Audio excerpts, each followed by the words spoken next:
Explorers இன்னைக்கு டே 17. இன்னைக்கு பார்த்தீங்கன்னா நம்ம சாடாஃபெக்ஸ் தான் ஓட்ட போகிறோம். வழக்கம் போல தாங்க சாடாஃபெக்ஸ்னா திருப்பூர் தானே, இன்னைக்கு திருப்பூரில் தாங்க ஓட்ட போகிறோம். இன்னைக்கு என்ன கூத்து பண்ண காத்திருக்கான்னு தெரியலங்க இந்த சாடாஃபெக்ஸ்காரன்.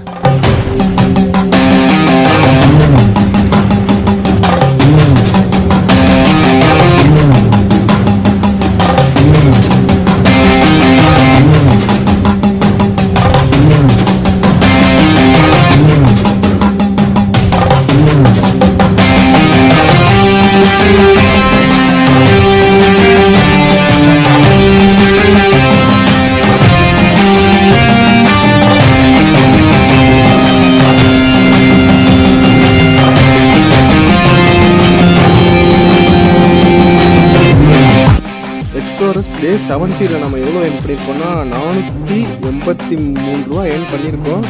இதில் பார்த்தீங்கன்னா ஒரு 150 ரூபா பெட்ரோல் செலவுங்க. அதை மைனஸ் பண்ணிட்டோம்னா 333 ரூபா தாங்க ஏர்னிங்ஸு.